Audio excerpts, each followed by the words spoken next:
Want to make your own gadgets that can sense distance?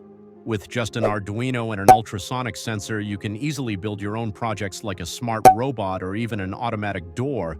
Stick around, I'll show you how to get started step by step. Let's go. So, what exactly is an ultrasonic sensor? It's a simple device that uses sound waves to measure the distance to an object. By sending out a sound wave and waiting for it to bounce back, it calculates how far away the object is. Here's what you'll need for this project: an Arduino UNO, or any Arduino board, an ultrasonic sensor HCSR04, a jumper wires to connect everything, and a breadboard to make it all neat. That's it. Now let's move on to the wiring.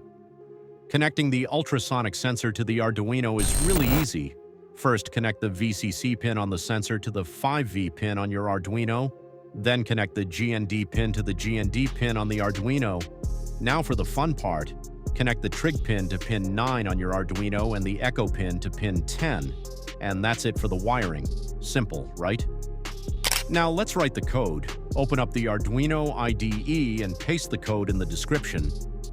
Let's test the sensor. Open the serial monitor in the Arduino IDE and you'll start seeing the distance printed out in real time.